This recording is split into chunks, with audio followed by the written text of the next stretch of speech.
Naquele tempo, ao ouvirem as palavras de Jesus, algumas pessoas da multidão diziam: "Este é verdadeiramente o profeta." Outros diziam: "Ele é o Messias." Mas alguns objetavam: "Porventura, o Messias virá da Galileia? Não diz a Escritura que o Messias será da descendência de Davi e virá de Belém, povoado onde era Davi?"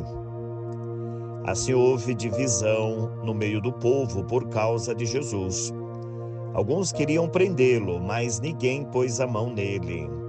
Então alguns guardas do templo voltaram para os sumos sacerdotes e os fariseus, e estes lhe perguntaram: "Por que não os trouxestes?" Os guardas responderam: "Ninguém jamais falou como este homem." Então os fariseus disseram-lhes: "Também vós vos deixastes enganar? Por acaso alguns dos chefes ou dos fariseus acreditou nele? Mas essa gente que não conhece a lei é maldita."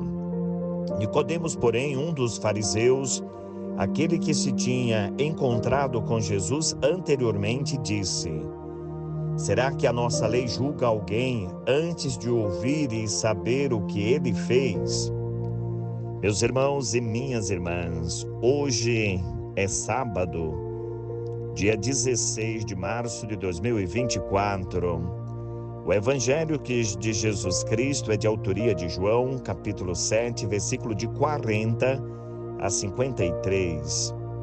Jesus causa divisão. O povo se divide por perceber que Jesus era diferente.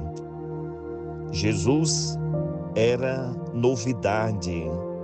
Jesus causa um impacto na vida do povo, na vida das autoridades. É comum perceber que a presença de Jesus Cristo não é uma ideia, não é um achismo. Jesus é uma realidade concreta na vida das pessoas.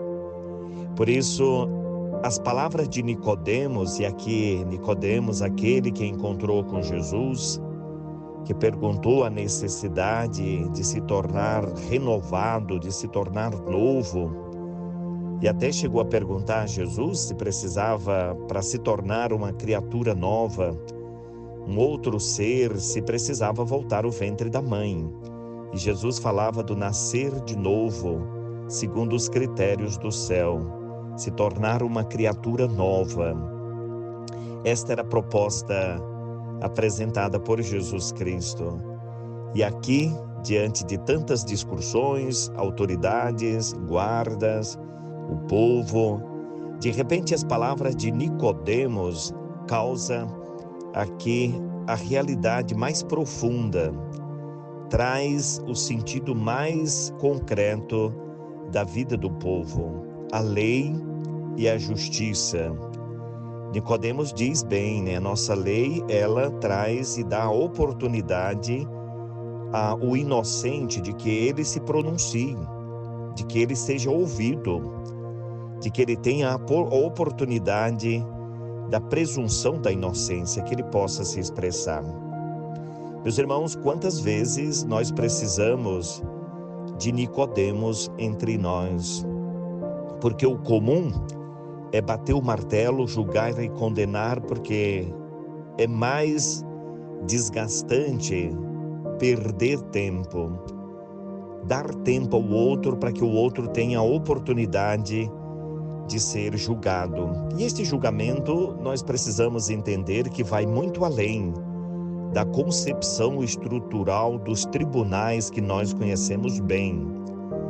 Julgar no sentido cristão, no sentido da palavra, que a pessoa tenha a oportunidade de mudar, de se tornar diferente, de repensar sobre os seus atos, mudar e ser julgado no sentido de ter o tempo de Deus para que ela se torne uma outra pessoa, para que ela tenha a oportunidade de ser novo, de ser reconstruído, Estas são as palavras de Nicodemos.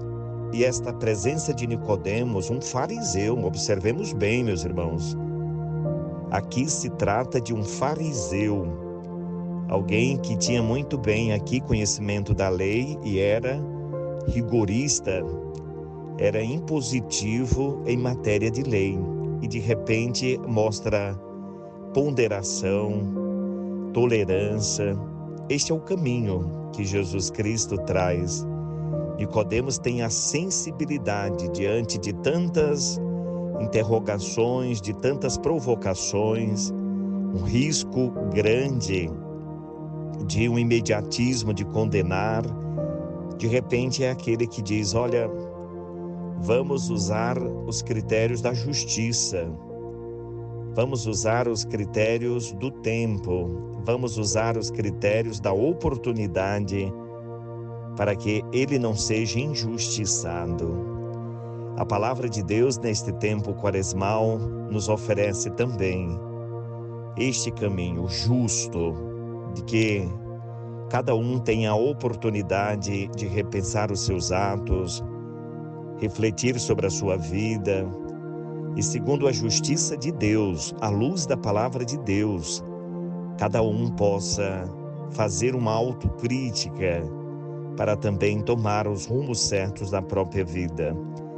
Não deixar-se impactar pelas vezes dos outros que não sabiam bem o que fazer, mas tomar a postura da justiça, a postura do amor. Meus irmãos, hoje a igreja celebra Santa Eusébia. Santa Eusébia nasceu numa família humilde, muito simples, e aqui, muito jovem, ela experimentou, então, a ausência do próprio pai. Ela perdeu o seu pai drasticamente e ela com a mãe foram acolhidas no mosteiro. E já muito cedo ela foi, então, provocada assim e exposta a uma grande provação de se tornar a abadesa, sobre indicação de Santa Gertrudes. Então a menina, ali segundo a tradição, com 12, 13 anos, já estava com a oportunidade de assumir o mosteiro como abadesa. E aí, claro, a mãe orientou e achou que ela era muito jovem para assumir este projeto, este desafio. E, sob a orientação e aconselhamento de sua mãe, ela foi transferida da França para um outro mosteiro, para uma outra provação. Roguemos a Deus, queridos irmãos e irmãs, que aprendamos a traduzir as palavras de Nicodemos à luz da justiça de Deus dentro do nosso próprio coração, dentro das nossas vidas, para que procuremos viver a justiça, viver a palavra, viver o amor com este sentimento. Não imponha sobre o outro. Às vezes o teu ponto de vista, os teus critérios, aquilo que nós entendemos como mais puro e mais correto, mas use sempre os critérios da justiça de Deus para convivermos, dando ao outro a oportunidade da defesa, a oportunidade de refletir sobre a sua própria vida, de retomar o seu caminho. Proposta quaresmal rumo à nossa Páscoa. Que Deus te abençoe a tua família, tua casa, abençoe a sua vida, te dê a paz, te livre de todos os males, em nome do Pai, do Filho e do Espírito Santo. Amém.